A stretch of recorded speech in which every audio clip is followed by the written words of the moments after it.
Nasa linya na natin si Congressman Joel Chua. Kong, magandang umaga. Good morning po.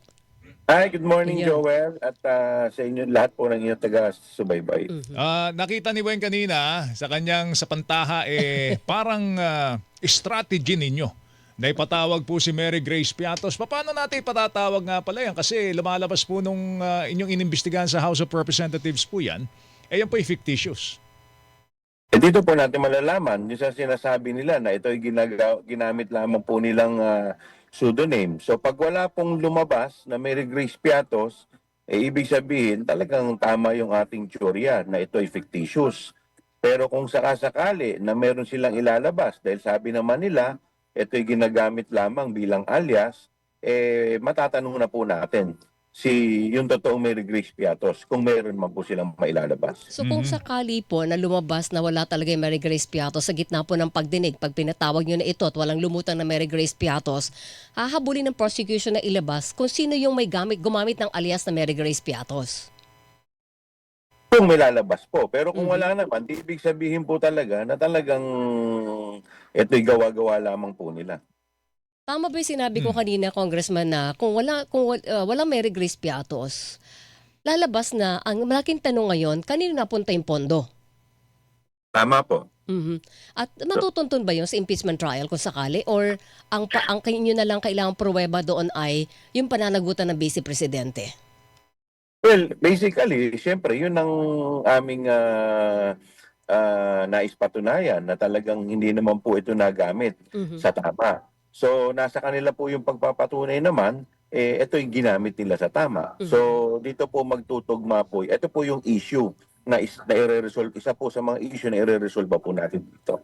Okay, siguro. Sorry, sige, Joe. sige. Sa pagdinig po ng Kamara, maraming pangalan na lumabas na sinasabing quote-unquote fictitious o peke or ghost. Hahabulin nyo rin ba yun? Ilalabas nyo rin po ba yun sa impeachment trial? Well, kasi kung ilalabas natin isa-isa, 4,000 po yung acknowledgement receipt So medyo baka nakatapos na po yung susunod na termino ng presidente. Hindi pa rin po tayo tapos. Yeah, So, so- nakaangkla lang kay Mary Grace Piatos ang Oo. pagpapatunay na yung karamihan doon sa 4,000, no? Yes. Na nabigyan po ng confidential funds ay fictitious. Tama ho ba, Congressman Well, Tocar? sa ngayon po, yung po muna yung ating po pwedeng sabihin dahil hindi po kami allowed na i-discuss yung merito ng aming depensa at saka Yes. Okay. Gusto ko lang malaman, going back dun sa pagdi-disperse po ng confidential funds, pinapayagan ho ba yung alias? Pagka kayo magbibigay ng pera sa isang, halimbawa, confidential agent, kasi confidential funds po yun, pinapayagan ho ba talaga sa ilalim po ng panuntunan po natin na ibigay po ito at pumirma alias lamang? Meron po kasi yung joint circular, yung COA. Dito po sa joint circular, meron po ditong nakalagay na po pwede naman pero yung totoong pangalan dapat nakalagay po yan sa isang sealed envelope. Nakalagay po sa likod, confidential, at ito po ay nakatago sa isang vault.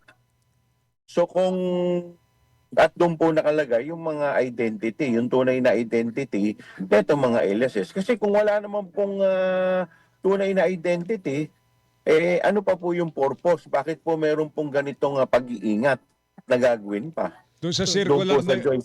Oho, Nasa circular po yan. nasa circular. Yung ba'y nasunod? Hindi. Kailangan ilabas nila yung kung meron mang ganyan. Pero sa investigasyon ng Kamara, hindi po nailabas o natunton yung sealed envelope na naglalaman ng tunay na pangalan ni na Mary Grace Piatos et al. Wala po silang inilalabas. Napanood naman po ninyo yung ating committee hearing no 19 Congress sa Opo. Committee on Good Government. Nagkaroon ng committee hearing sa Committee on Justice, sa impeachment, wala rin pong nilabas. Okay. So, tingnan po natin dito sa impeachment trial. Yun, doon may pagkakataon si Vice President Duterte and ang kanyang legal team na ilabas yung sinasabing sealed envelope na naglalaman ng tunay na pangalan sa impeachment trial na po yun, sa impeachment court.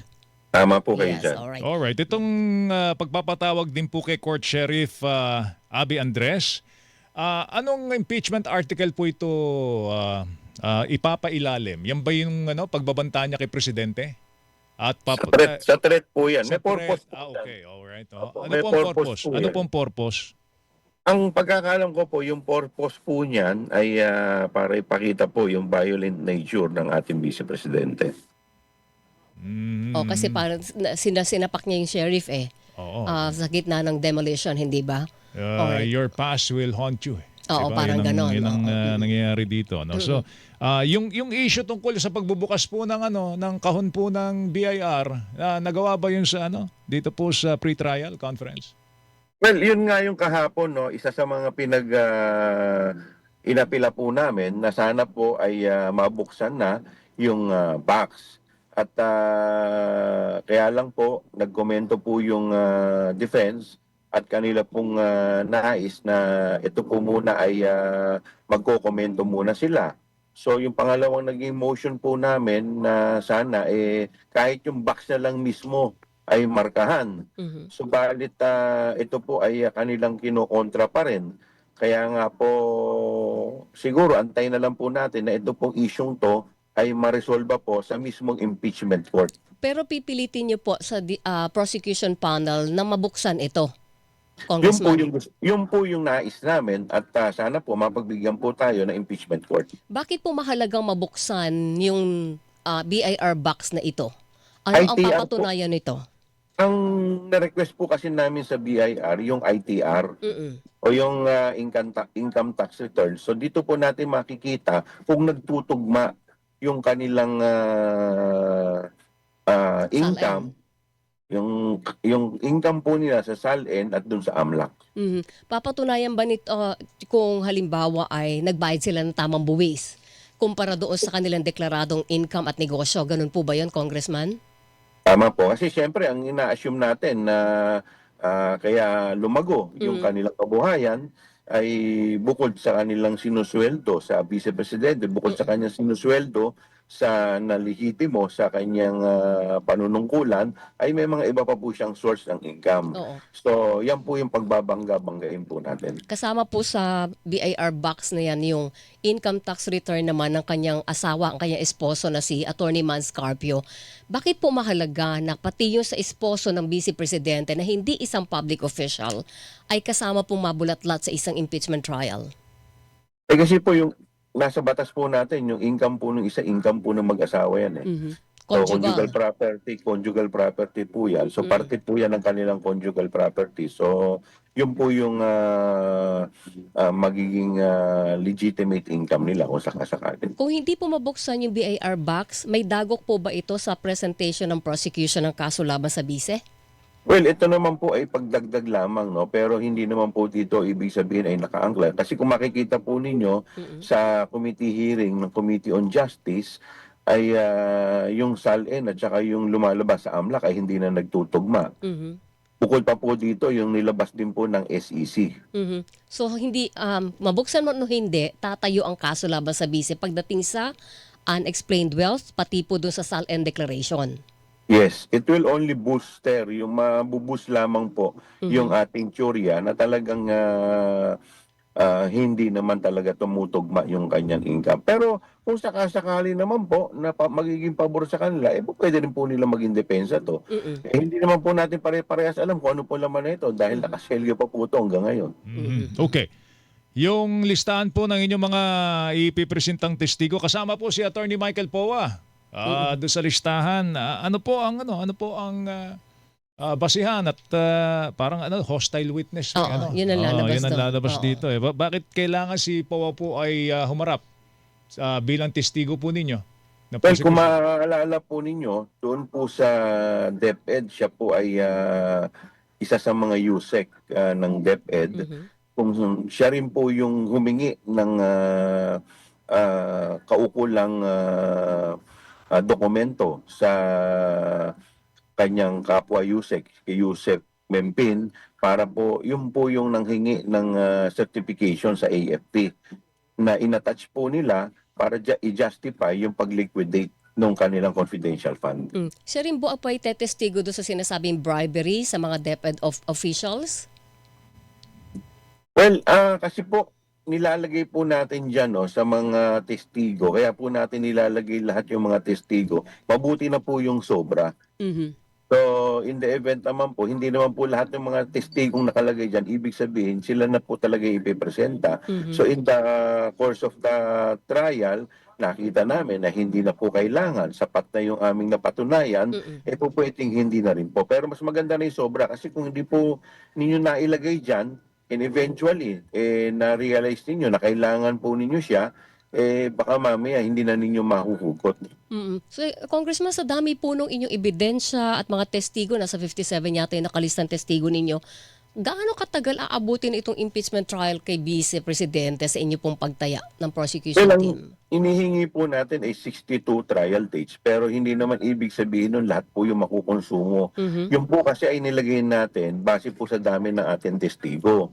Ngayon, hindi po ibig sabihin nun ay, kasi yun po, ang inassume natin, isang trial date kada isang testigo. Opo. Pero may mga pagkakataon po kasi na sa isang trial date po pwedeng 2 o 3 testigo mapaupo natin. So po pwede pong mas umiksi pa po yan. Opo. Pero basta more or less 2 months ang inyo pong pagtaya.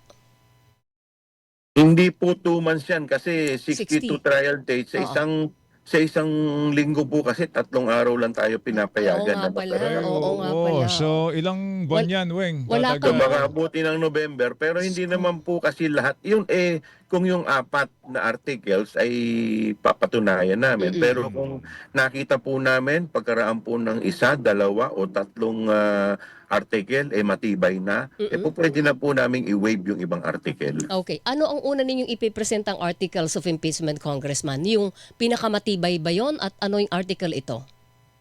Well, lahat naman po yan matibay, pero ang una po namin isasalang sana ay yung tungkol po sa threat. Yung threat. Banta. Okay. Threat, opo. Saan kayo papaloob doon? Anong article kayo sasali? Doon po tayo sa unexplained wealth at saka sa sa confidential fund. Okay. Alright. Anong inaasahan ng taong bayan from today until July 6 kung kailan magsisimula po yung impeachment trial?